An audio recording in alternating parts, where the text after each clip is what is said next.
Hey everybody, Pete A. Turner, executive producer and host of the Break It Down show. I am just waiting on David to finish up another call. So we've got David Ignatius on the show. He has written a book called The Paladin.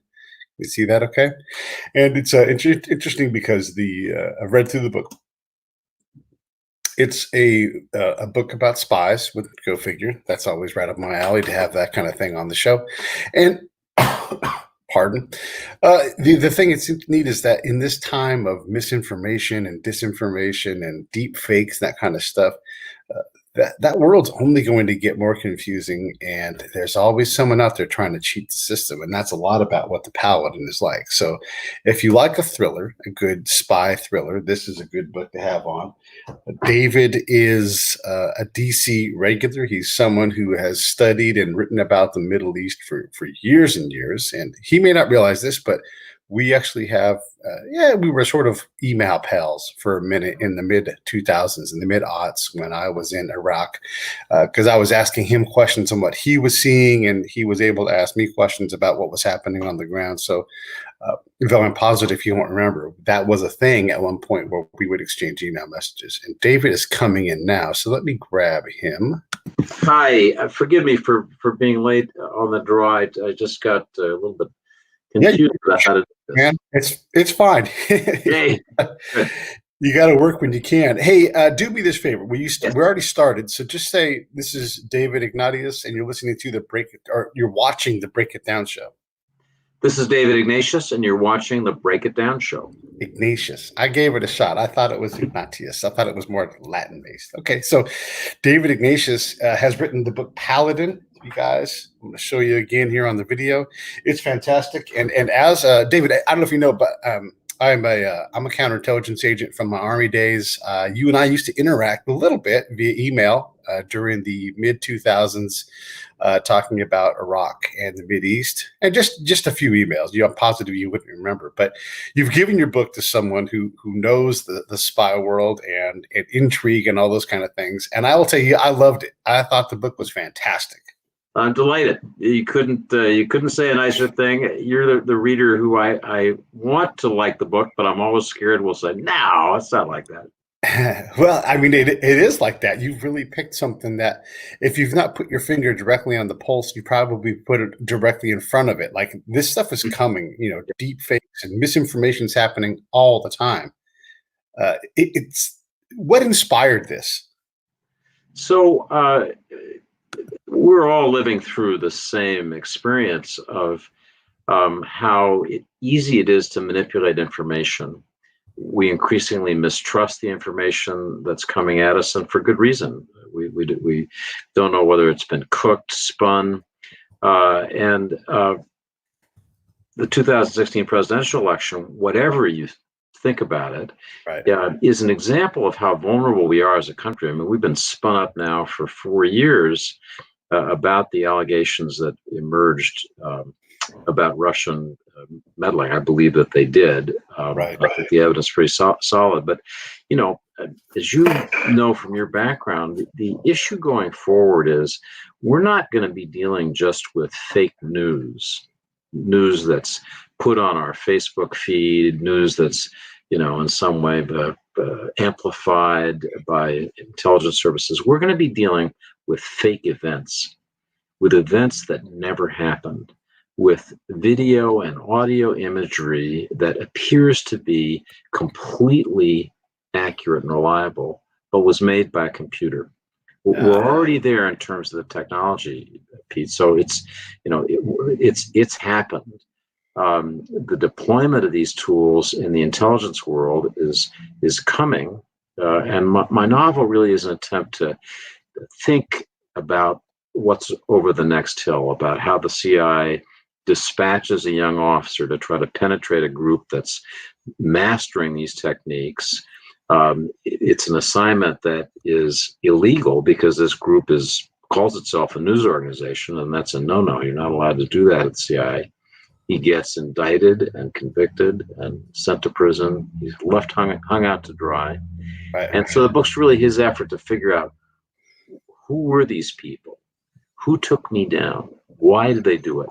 But as I say, this is going to be a real life problem, not a fiction problem for all of us.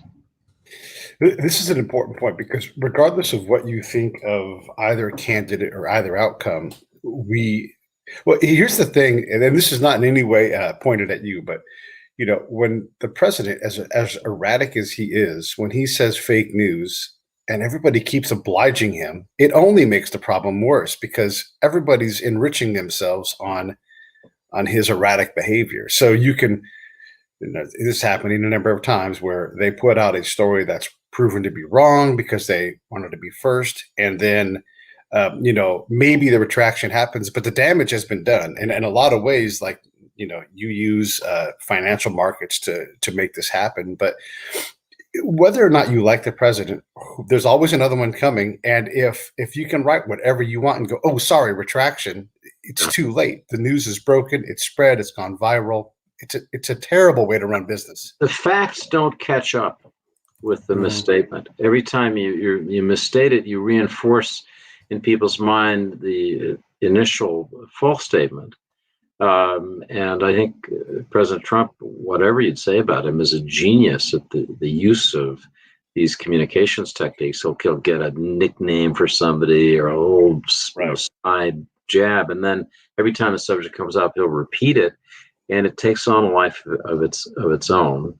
I mean, my hope is that in the end, people will understand this comes down to us. We need to be smart consumers of information. We're going to get the news sources that we deserve. I mean, if we click on stuff that's got a lot of spin and it's kind of serving up what we'd like to hear and tells us all of our favorite people are really wonderful and that the people we hate are terrible, we'll just get more of that. And if on the other hand we value careful, believable, unbiased, unpredictable in its lack of bias source of information, those will get stronger. And I'll just say one more thing, because I think this is important when we think about our lives, in the economy, when we're trying to decide on investments. The value of true information is going to increase as there's more false information polluting the stream that's coming toward us. And we'll pay a lot, right? I mean, who wouldn't pay a lot of money to make sure that the drinking water in their house was clean? And you may be surrounded by, bad water, but you don't want it in your house. Yeah. And so that's my hope and prayer is when it comes down to the safety and reliability of the information coming at you, you don't want it polluted. You want it believable, and you'll pay for it. And so the people who offer it will make more money, and gradually, I hope and pray, we'll have a more reliable, safer information environment. Yeah, your book reminded me of a book I had read while deployed about the history of poker. And, cons are cons. They have the people, and the cons themselves really don't change over time. And they talked about how ubiquitous cheating was, before, cards really became, like the bicycle deck was a standard thing. And even then, they're still cheating. But, these guys would do all kinds of things to create a false sense of quality information. And then the ones that were great at it never got caught because they would just turn a couple of hands. Yeah. Just always end up a little ahead. And the ones that got caught and shot were the ones that were just, were greedy. But this is the same kind of thing where, like, using deep fakes or, just reconstituting the facts. I mean, you look at, and I'm not trying to talk a whole bunch about COVID, but you look at all of the information that has come out that disagrees with itself, and then people who take what they read in that truth and make a totally different truth. It is impossible to know what to do, which again further divides us. It's expensive, but in general, we're really suffering for the quality of information. Is it even possible to put a clear signal out, do you think? So I think it's getting more difficult, and I think people need to, as with a signal, you need to make sure that each relay point is strong and not subject to being broken or altered. taking COVID-19, which obviously we think about constantly, as an example, uh, it's just a fact that when COVID-19 emerged, the Chinese response was that of a police state. Yeah. This was destabilizing. And the reaction of a police state is, suppress it. So the docs in Wuhan who said, hey, there's something going on here. We got all these people with respiratory. Those docs who tried to circulate news to other docs were literally put into prison. There's one who became a famous martyr, Dr. Li, who Chinese people just love. They go to a website that's a memorial to really kind of bear their souls to him. And in January, as the severity of this became clear to the Chinese, they continued to try to manipulate and suppress information. That's not a Trump Pompeo talking point. That's true. I mean, I have to assure that from my own reporting. And I have come to think the two things. I've really looked at this. The idea that this was engineered in a Chinese laboratory deliberately, I think there's no evidence whatsoever of that. And again, so I've looked in all the medical journals, I've talked to the scientists, there's no evidence for that. Anybody who believes that kind of conspiratorial talk, nothing to back that up. But there is some reason to think that this might have been some kind of laboratory accident. We have laboratory accidents in America, even with very toxic substances. They do happen. And what we should say, and 100 countries around the world, including Russia, ended up joining in this, what we should all say to China is, you need to investigate this. You need to take this seriously. It's really interesting. When the WHO, the World Health Organization, a part of the UN, put this to a vote, it got 100 countries backing the resolution, including some friends of China. And the Chinese finally backed down and said, they said, absolutely not, we're not going to do that. How dare you? So there's now going to be an international investigation that I hope will be credible. So that's the world I want to live in, where everybody says, no, it's not acceptable to suppress this information. It's too dangerous. We insist. And hopefully we do that in other areas too. When you talk about Russian meddling into elections, here's one of the things I learned from being overseas and watching what we do. At a time, like we said, there's corrupt everywhere. I thought, well, we're the corrupter here, So when we complained about someone messing with our elections, and literally like all the time, there are stories about us meddling in elections, like our desired outcome for an Afghanistan election. Like, who the heck are we? Like, yes, we try to be more open and free, but people are hiding stuff every single day here in the United States. How do we take ourselves credibly? Like, look at the FBI and what a mess it is right now. Again, what are the side of the political spectrum you're around? There's some real problems with these folks. Here's a fact, okay? And I'll say this. As a counterintelligence agent, there's no way that Hillary Clinton had TS on her home server and did not break a law. And when the FBI director sits up there and says, she didn't mean to, it's hard to take ourselves seriously. So we could relitigate the Hillary Clinton, and I'm not trying to do that. Just emails forever. It's just a fact that administrations going back to email. You come out of a meeting in the Situation Room, and you should go to a skiff, and before you write the message to whomever describing what happened, but people don't do that, and they just don't, and they should. And it's always been handled in the appropriate way with an administrative sanction, reprimand goes in your file, and it should. I'm not convinced that there was. I'm not saying this is good. It isn't. It's very common, and she shouldn't have had top secret stuff on any of these platforms. I think that the point you were making a moment ago about the hypocrisy on America's part, we have been in the business of trying to manipulate other countries' elections through special activities, the term of art, as you know, covert action, we typically would call it. And, we pump information into local media outlets and do other things to help candidates. We don't come at this with clean hands. I can remember during the Iraq campaign, you were deployed for that. I can remember 4-stars talking to me about the information space. We need to be in the information space, countering the extremists. David, it's like so important that we. And you go, yeah, well, that sounds really important. You don't want the extremists to be dominating the information space, and you have to pull back and think, well, that's the way the Russians talk. The Russians regard the information space as a domain of war. Right.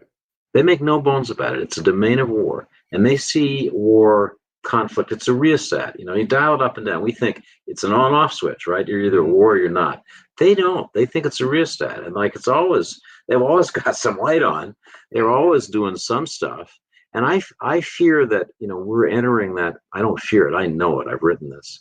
We now have a definition of cyber and cyber conflict that says we are constantly engaged in a low-level, persistent cyber conflict. So I'm not saying we have any choice. I'm just saying people should know that. They should be aware that when they go into the information space, they're in what is regarded by other countries and us as the domain of war. Yeah, and I specialize in the human domain, and the thing I've learned too is those generals that talk about the information space, they really could say the disinformation space, or at best misinformation space, but we don't own that space. The more we try to do it, the more detached we are from reality, and really, and this is one of the biggest lessons I've learned from all my time deployed, and I've talked to thousands of people who live in these areas, it's affect over effect. If you can't create a desired affect, you will lose. It doesn't matter how many airplanes, robots, bombs, anything. None of that matters if you can't move the populace. And we struggle with that. We are bad. And this is a whole different conversation, but what are your thoughts on affect over effect? Well, I in the early days of the Iraq War, I covered the invasion of Iraq in 2003 as a unilateral correspondent, so-called, which meant I wasn't embedded with a particular unit where you were some wonderful things. You raced forward in the Humvee and saw a lot of Iraq that way. I went over the berm the day after the forces did, and was able to see what, as they raced north, was left behind. And I wrote in the first week of that war, the thing that we didn't see, and to be honest, we didn't understand. It was months before we understood it. But it was as plain as could be on the ground. And that was that there was an insurgency. And I knew that because I would go talk to people in these towns where the Americans are run through and they thought it was secure and the Iraqi army had run away. And I'd be interviewing somebody, and suddenly the person would just panic. And my translator would say, he knows the Fedayeen Saddam guy is right over there. He's going to get him. And so it was obvious they'd left a stay behind network. There was an insurgency. For 6 months, you couldn't get anybody in the green zone to say there was. And I used to, because I had a lot of contacts in the Sunni tribes of Anbar Valley. I would go up into Anbar province, go up the Euphrates, and see some of my friends. I remember a particular Sheikh Hamis from one of the tribes, and he took me into his little house, and he offered me a meal. It was, just as I look back, how on earth did I eat any of it? The sheep's eyeballs, not really what I was counting on. And he said, I said, Sheikh, when this is over, I'd love for you to come visit me at the Washington Post. I said to a friend, this guy's watched too much Baywatch. He said, yes, I really like that. I've always wanted to have an American wife. This guy was probably 80 years old. That was anyway. He said at the end of this conversation, if you Americans don't take our situation as Sunnis who have been overwhelmed more seriously, the strong will eat the weak, and there will be nothing left here. And that was before Zarqawi began to just move like wildfire. I'll bet you remember that those days. And it's imprinted. And I remember talking to this guy. I think there was a an IED that almost got us on our way back. Go back to the green zone. Try to talk to one of the political officers or one of the military contacts and say, hey, you guys, out there in Fallujah, this was before the Battle of Fallujah, out there, you got something you got to deal with. I mean, Yeah. And did anybody want to hear it? Well, you know the answer because you were there. No, Nope. they didn't want to hear it. They did not want to hear it. And then we know what happened. It's a tragedy how messed up that got. Yeah, we're going to get trapped in this conversation if I don't dig us out, because I have 15 things I want to say to you about that. But let's go back to the Paladin. Okay, so again, as a collector and someone that, I guess I'm more of an infiltrator than an analyzer, that kind of thing. My job is to go into town and meet people, make friends, and then find the bad folks and become their friends and get them to trust me. So I get that about this, but you also, and look, you've got a ton of experience, so the answer is obvious, but how did you get your finger so squarely on the pulse of the infiltrator? As your lead character is trying to get into these groups, that's impossible to do. That's like I do it by like looking for bad people, and then I find them, and then I get closer to them. But to find a specific group that is doing a specific thing, it was totally believable. How did you pull that off? So a lot of this is just using your imagination. You think of what's the problem set. You think, okay, how would you go about targeting if you were an intelligence agency? What would be the things that you'd care about, and then what would you need as collateral evidence to assist in the targeting? How would you go about doing the preliminary reconnaissance? What kind of surveillance would you need, and then how would you go about doing the recruitment? What would be the bait? What kind of cover would you use? You just, because you've read spy novels, we've all thought about this. I try to think about it very carefully and systematically. And over the years, as people retire from CIA or military intelligence, these are often people I've met in my travels overseas, and I'll sit down and I'll say, well, what if you had a problem in general like this?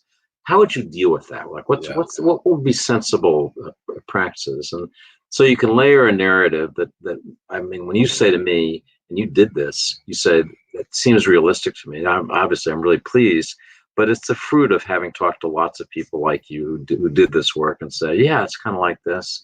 That's how I go about it. Yeah. It takes a certain kind of person too, though, and your character Dunn is well described. I mean, if you take folks who work in extremely dangerous environments, which infiltration is as dangerous as it can be, they're the kind of person who has enough ego and confidence in themselves that they wouldn't back down to a judge. And this doesn't spoil the book at all. This is early on where the book opens with him saying to a judge who just wants him to cop a plea and say sorry, and he's just mad, and he refuses, and he says the judge hits him for the maximum sentence, and he's off for a year. Yeah. So he's a stubborn guy. He's if you've read, or your listeners have read Hillbilly Elegy by J.D. Vance, about people from the Rust Belt and how they feel about the world and how they feel about the way the world's treated him. That's the world he's from. He's from the outside of Pittsburgh, steel town outside of Pittsburgh. He just starts off this book ticked off, right? Yeah. And so I hope that's believable. I sure have met a lot of people in the intel business like that. I think so often in thrillers, there are characters you just never meet in real life. I mean, James Bond, drinking a martini and Aston Martin. I had, you could go around the world 50 times, you'd never meet that person. But right. I like to be more realistic. And then why Pittsburgh? So my first job was covering the United Steelworkers Union in Pittsburgh. So as strange as it sounds, because people think about me writing about foreign policy, I got my start covering the union, and I've been up and down the Monongahela, and I used to, as I had my first date with my wife. We've now been married 40 years. Wow. I took her to a professional wrestling match. You're not going to believe this. A professional wrestling match in which the Jones and Laughlin South Side local union president, who was one of my number one sources, was on weekends a part-time wrestler. He Oh, wrestled with wow. Jumpin' Johnny DeFazio, and I promised Jumpin' Johnny that I'd go see him. And I met this beautiful girl, and I said, "Go, will you go out with me?" And she said, "Yeah, where are we going?" Thinking, "We're going to go to the movies." And I said, "Well, we're going to Wheeling, West Virginia, to a professional wrestling match." So anyway, that's a world that I know. It was fun to bring it into this book. Yeah, it was great. It was, and I've always wondered, because I've interviewed a lot of authors, and so I always think about you all are present. Your voice is present in my head because I do get to talk to you guys, and these choices are always interesting. Like on why Pittsburgh? Because I look and I'm like, he must be from Pittsburgh, but you're not. It doesn't go the other way. The other thing too that I was interested in with the whole vengeance thing, he manages to keep himself under control enough. I mean, obviously he's an operator. He knows, what's too much, but it's easy to let anger to get into like full vengeance and rage mode and then, undermine yourself. He still has to be palatable to the system so that they can put him back into this environment where he can, do what he's going to do. So he, yes, he's a controlled anger machine.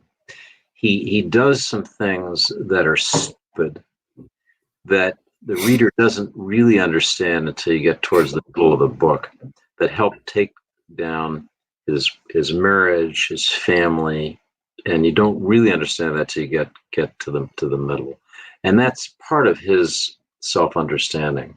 And I think every novel, the main character needs to have an arc where they learn things about themselves and the world. They learn enough to be smart and then do the thing that you as a reader want them to do. I mean, a book like this, you want the hero to win. Like you wouldn't be reading unless you're invested in him. But he needs to, often in books, certainly in this one, the hero needs to learn enough, to know enough about himself to be able to succeed and take action. You have written a boatload of books. I was trying to count the number, and it's a little bit tough because there's more than 10 of them. But you also have a regular day job. I do. In case you didn't know. I'm supposed to be writing a column right now. I don't know if it's going to get done. What on earth forces you to do this? Because this is something you don't have to do. You're an established author, reporter. Why are you doing this? Pleasure. I've found over the years that the experience of writing fiction and the way in which you just your conscious self, your journalistic self just gets out of the way, and something weird and preconscious, a little like dreaming, happens. I just find that so pleasurable. It's like, I'm sure you and your listeners play sports. Like if you're playing a sport you love, if the feel of when you hit the tee shot just right, when you get a tennis stroke just right, when you just whatever you do just right, you're not in your conscious mind. Something different's happened. And for me, writing fiction is an example of that. And when you're in that space, it's so pleasurable. You want to get back there. So that's why I keep coming back to it. And is this something plus paying tuition? I want to be honest. Well, hey, look, if you can make money writing, you need to make money writing.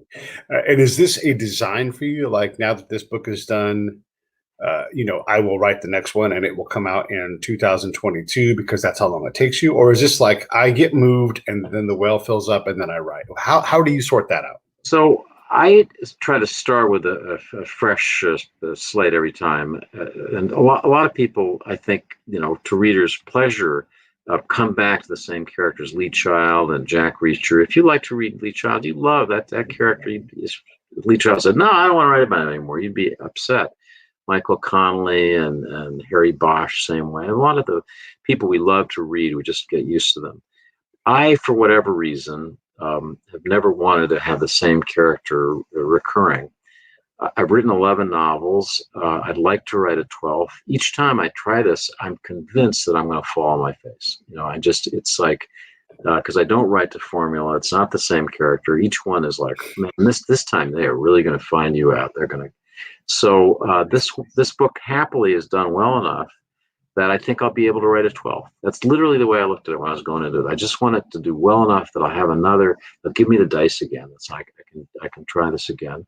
So I'm now thinking. The book was published a month ago, roughly. I'm now thinking, okay, I think I'm going to have another chance. What's going to be about? and I'll do that for another 6 months or so, and then I'll begin to really do the reporting. I'll know pretty much what the shape of the story is, and then I'll really bang it in terms of getting the details. And when you're banging away on the book, what kind of author are you? Are you like an hour a day kind of guy? Are you a 16-hour iron butter? What do you do? So as I really get into it, when it really begins to take shape and has a life of its own, it takes over it. It just crowds everything else out. So I'm not. There are writers famously who get up at 6 and they work on their fiction for 3 hours and they put it aside and do something else. I could never do that. Yeah. When it's going well, I do it 4 days a week. I just, I hope it's not obvious to readers of my column how little time I'm putting into it. And Washington Post, if you're listening to this, I didn't just say that. But I just get really focused on the book in the months. It's a relatively short period of time when it's really, really intense when it's happening. Yeah. And you just need in that period, you just need to give it primacy. Well, let me back up to when you talk about writing your day-to-day article, that muscle for you is as strong as it can be. You don't need practice. You can crank an article out. It's just like I read your book because of the topic, but I don't read a lot of the books. And it's not because I don't respect the author's work.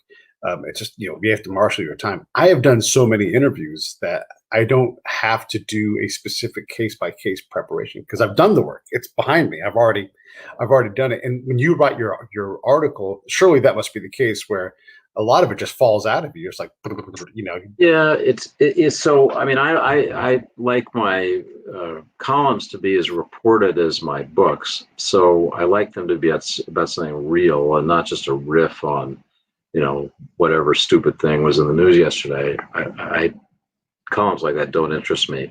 I do like deadline pressure. So when we get off, I've got less than 2 hours to write a column. And so I love that because I just am not going to have time. I've got the reporting. I'm not going to have time to anguish over it. I just got to make it happen on paper in the computer. And again, that's pleasurable. Everybody likes certain kinds of pressure. A lot of people would freeze if you said you have 2 hours, that's it. But I'm just that weird person who likes it. Yeah. In terms of staying relevant, you're not in your 20s anymore, but the characters you write about, there's a hipster, and there's younger people, a guy with dreadlocks, but it doesn't seem. I'm going to be critical of Tom Clancy for a second, and he's the master, but there reached a point where his ability to write in the vernacular of young people was done. I quit reading the books because I'm like, that's not how people talk. Like, just so, and look, Tom Clancy is one of the greatest authors of all time. So I just, at some point that he lost touch with that. You don't seem to have that problem. It was completely believable for you to tell me about these characters, and your description of them was not, dated. Like when you talk about the kind of clothes that they wear, it was relevant. How are you doing that? So I asked my children what's on their playlist. I have Catholic interests in music, and I'll run things by younger people, and it's so easy, as everybody knows, for the older guy to make a complete ass of himself trying to sound hip. Yeah. So I try to be careful of that. There are lots of online resources. There are dictionaries of, street slang. You can figure out what it sounds like to talk in the vernacular of lots of different social groups. And so, again, it's a question of doing the research. If you tried to sit there and think, well, I wonder what that would sound like, that's not going to work. You got to do the research. Did you agree with that point about Tom Clancy reaching a dating in his conversation, or do you not read Tom Clancy? I think he did get dated. He began to sort of chicken franchise, his books, and he'd have other people work on them with him. Mm-hmm. And so I think that dilutes. I knew Tom Clancy, met him, and he once criticized a colleague of mine who was one of the most courageous war correspondents of his generation. And this guy had seen more bad stuff and closer to death, and he knew what he was doing, and Tom Clancy was running him down, and he's liberal this and that, and I just thought, you've never left Annapolis, man. Yeah. You're an insurance salesman. How are you criticizing a guy who humped it day after day, month after month in Vietnam, any conflict there he was. So I just, it's kind of affected me. I've never told that story, and I know people love Tom Clancy. His books are really good, but it just bugged me to hear him criticize somebody who we didn't really know, but just thought, well, he works for the Washington Post, he must be some kind of lefty. Some kind of damned hippie. Another question about the spycraft stuff. You live in a place where there's a lot of agencies doing a lot of tradecraft training. Are you ever aware of it? Like, do you ever go, oh, I think those guys are doing surveillance training? So I've heard so many stories of how people come up from the farm down by Virginia Beach, where the CIA does its training, to do their street exercises, and they'll get FBI people, and there's elaborate surveillance detection runs, and so, and I know some of the places because my friends have told me where they did them, and sometimes when I'm in places where I know it's happened, I kind of look around, and you'll see, why that guy staring in the window of the store? Is he, because that's one of the sort of standard things. But not really. I mean, everybody in Washington is doing something weird. So yeah, that's true.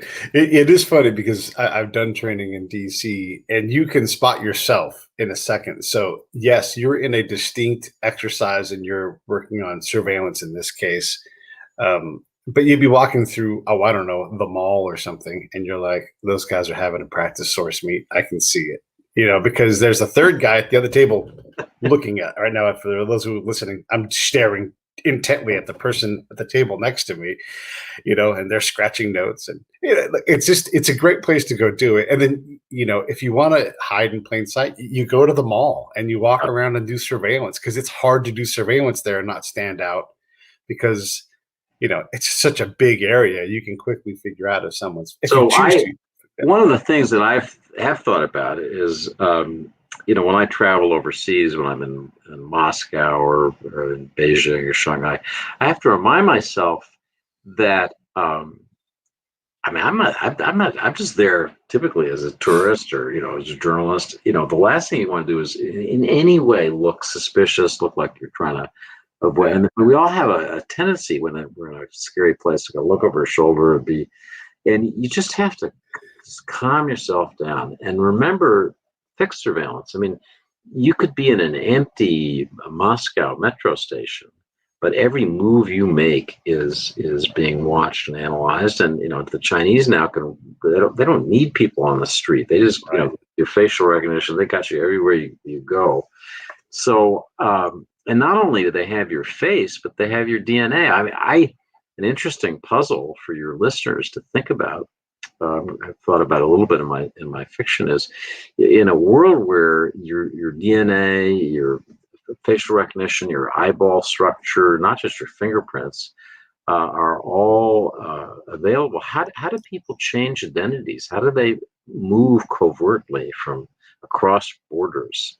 Yeah. How's that going to work? And it's a real. We leave so much digital exhaust, as people say. I'm sure you had to deal with this in your earlier work. But it's a puzzle. People, from a very early age, have to stay off social media. They can't leave much because everything they do is going to be there. It's very hard to go back and readjust it. Yeah. And, when I think about that, I think about avatars, being the form of infiltration. And again, things like deepfakes and these sort of things. Joining us in the chat for a moment, listening, I don't know if he's still in, is a guy named Johnny Walker, who was my interpreter in Iraq. And he was on, get this, David, he was on so many SEAL missions in Iraq that the SEAL said, you can wear a trident no matter what. And this is an Iraqi interpreter. Wow. And so, and then I've got his, he calls me Dibshi and I call him Dibshi. It's the Iraqi slang word for watermelon. And that was one of our code words. So that if it was dangerous, or I'd call him, like it was sort of like our bona fides, so that we would know that we could interact and talk, or had to, cancel our meeting and everything. But even now, right now, there's a little bit of tradecraft, remnants. We're not communicating anything anymore like that. But that's, I mean, when folks are like, "Oh, is Pete really a spy?" Like, yes, there's some proof right there. That's our, our call and response. When you think about the kind of story you might tell next, do you have an idea? Is it framing up? And then would you go back to Dunn? It seems like this guy Dunn isn't done. Yeah. So there is certainly room to do another Michael Dunn novel, and I'll think about it. I have another idea that I'm superstitious. I'm not prepared to talk about it. I talked about it with my wife when we were out for a walk the other day, and I said, "Does that sound like that work?" And so she said, "Yeah." So I have the first test is done. I should say, I don't know if Johnny Walker is still on the line. But it's great that your interpreter. The idea of, the SEALs don't give out the trident pin No, very often. That's pretty. no. That's pretty heavy duty. Yeah. I don't know of anybody else who's not gone through BIDS who has that honor. Well, you must be a remarkable person. You're lucky to have worked with him. I have the same. We had Iraqi colleagues who we depended on for translation, for all the services that kept our bureau going in the dark times. And thank goodness we were able to get our people out pretty much without exception. They're living wonderful lives here in the U.S. I watch as their kids now graduate from universities, and I just hope our country keeps faith with the people who took risks for us the way we do as a newspaper. But it's I know that feeling. In fact, you're still in touch with Johnny Walker, and you guys are still trading the Iraqi word for watermelon. That shows a real bond. Yeah, well, I was look, and again, it doesn't matter what side of the aisle you're on. We've done a terrible job at abandoning those folks who were interpreters for us, and it's shameful. We talk about all of the undocumented illegal worker situation. If there's anybody that's at the front of the line, it's these folks. Yep. And it's terrible that we've left them behind, and completely, anyhow, it'll get me fired up and going. Yeah. Johnny is wonderful. He leaves a wonderful life. And those that we are able to bring back, it's a good thing. Interpreters, I'm an expert on how to use an interpreter overseas. And I talk quite a bit about it because there is an advanced way to do it. And I imagine that, you guys as reporters must have a similar thing. There's not a lot of training for these sort of things, but, they're really an extension of you. They've got to communicate culturally instantly in a way that you and I can't do. You can be there for a year and you're not going to be anywhere near where they are. How do you deal with the interpreter piece of the puzzle when you are abroad?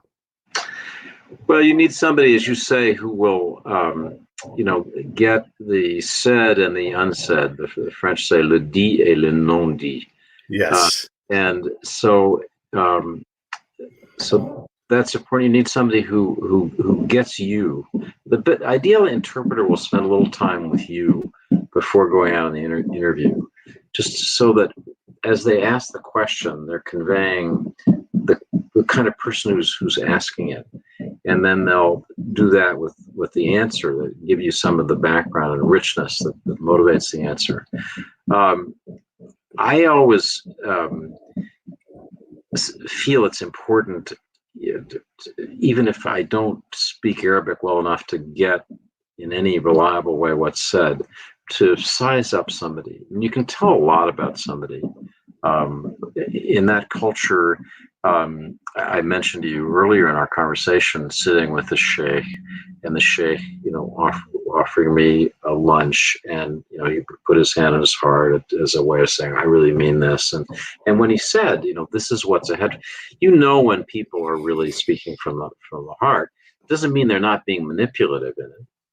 Sure. And any journalist or intelligence officer, for that matter, who doesn't understand that in every interaction with people in these other cultures, you're dealing with somebody else's agenda. But you learn to filter that. You get your filters set right, so you tune them up. Exactly. I talk about my dial all the time, and it's true. And our desire to get intel, the moment intel shows up, we get so excited, we throw out the possibility that we're being manipulated. And I always ask young agents, like, who's running who right now? Yeah, And if they don't know, well, I watched that over and over again. I watched the Israelis are supposed to be geniuses at intelligence. I watched a series of Lebanese militias manipulate the Israelis to a fare thee well. And they, years, months before the 1982 invasion of Lebanon, which ended up being a terrible mistake for Israel. But people got so good at telling them what they wanted to hear. And it's, we're all vulnerable to that. Who among us isn't, I'll say to somebody, I really want your honest opinion of my book. That's not really what I'm saying. You're an honest person, and I want you to tell me you like my book. So if somebody says something that you want to hear, you just say, "I says such good judgment." It was so, and we're unfortunately in our intelligence collection super vulnerable to that. Yeah. Yeah. I wanted to ask you, because our jobs are parallel. I mean, I was an undergrad, I was a TV, radio, journalism guy. And one of the reasons why I was ahead of my peers is because I had to figure out how to find a story. I had to figure out how to develop sources already. And I wasn't a good reporter, but I had the basics in me from doing it. When you say you go to Ambar and you've got sources, good grief. Like, how the heck do you pull that off? Yeah, you've got an interpreter, but that's just a piece of the puzzle. You've got a whole puzzle put together. How do you develop a network of sources who will do things that potentially and probably have gotten them killed? So it is a question of developing a network. In the case of Anbar, I had been going to Amman, Jordan, which is where many of these Anbar sheikhs would, stash their money and have their villas and live it up. I'd been going to Amman for so many years. I had so many contacts in the Jordanian army and security service that I knew my way around pretty well, and I knew the major tribal figures in Anbar. So as we invaded Iraq, sadly, I'm just not sure there are enough people in our government who had done the necessary spade work so that you just have to have the feel of this on your fingertips. You have to have sat for a long time drinking coffee, to get to know who to go see, to know, have a trust. Same thing with all these countries in the Middle East. I mean, I still try to keep up with everybody that I met in Lebanon, all over the Middle East, starting in 1980. I mean, that's a long time ago. That's 40 years ago. But I still, just recently was exchanging messages, and I think that's a liability we have as a country. Our CIA thinks you're not really recruited unless you can be handed on to somebody else, and so the relationships are transitory. They don't have that feel of an intense human bond. I think it's one of the things we do wrong. Russians are better at this. The Brits are much better at this. But this is about human beings and human relationships. I mean, the truth is, you can buy somebody, yeah, you can have that control. But I'm just a believer that the agents, people who really matter to the United States, probably have a different motivation, much deeper.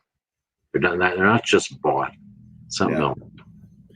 When it comes to building trust, you have to go at the pace that person can trust you. And, yes, you can buy some entry with some money. And I certainly have used money to get information. I mean, it's one of the tools of the job. But the people that were most reliable, it was built over time, like a real friendship is, because I'm very genuine and honest about what I'm doing when I'm there. Like I say, if I ask you a question you don't want to answer, don't answer. Like I'm a super agreeable guy, because I'm not going to find the bombs on day one. It's just not going to happen. I can say, "Hey, where are the bombs to everybody?" But no one's going to talk to me about those things. And I'll tell you, the other thing that I'm sure that you did, and I think that we do too little culturally, I think it's crucial that you keep faith with people. Yeah. And what that means is that as a country, we tend to seduce and abandon.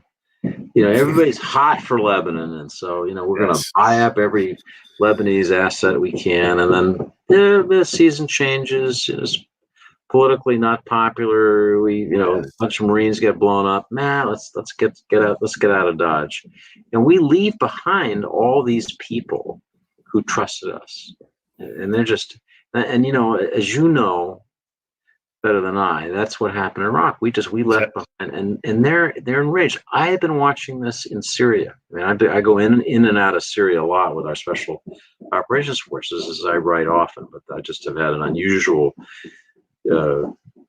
opportunity to view that war. And I've seen us.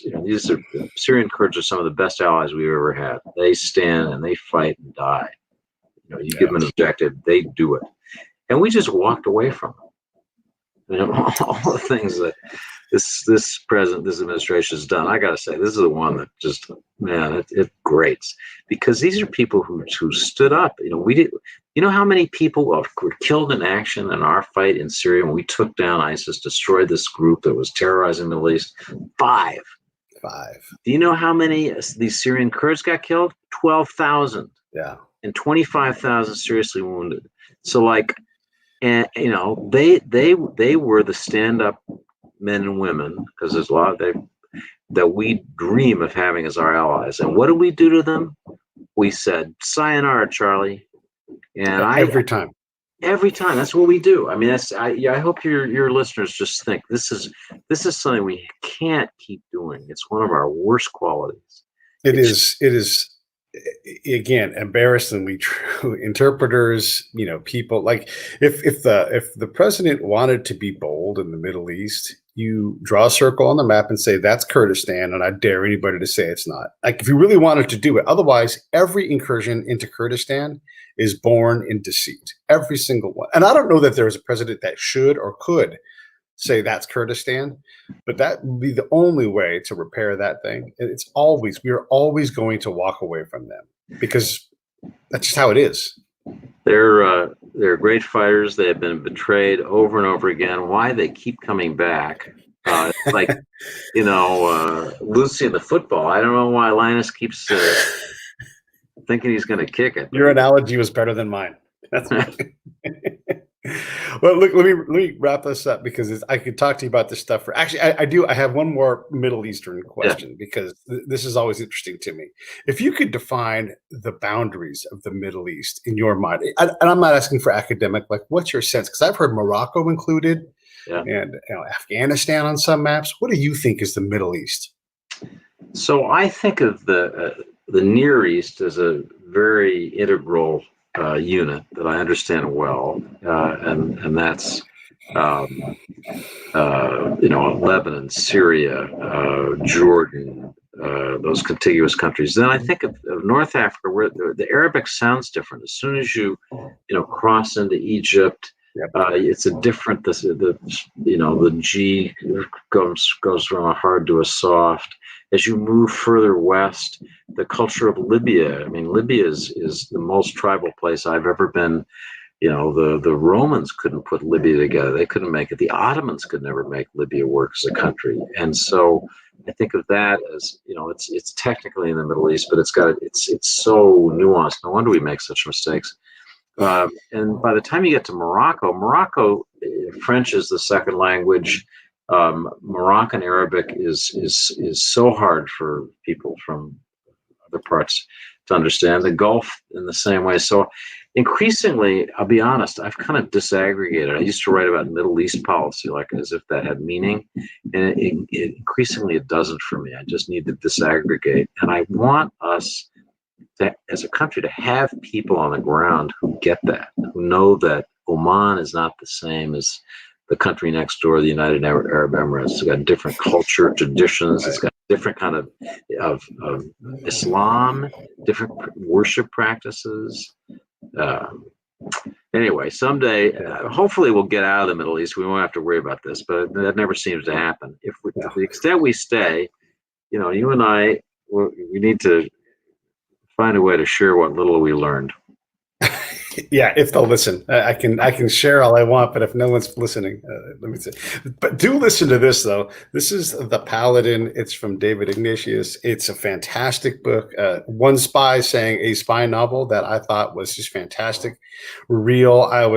I stopped thinking like a spy and started reading like an actual reader. Really, I really enjoyed the book. The link is on the page.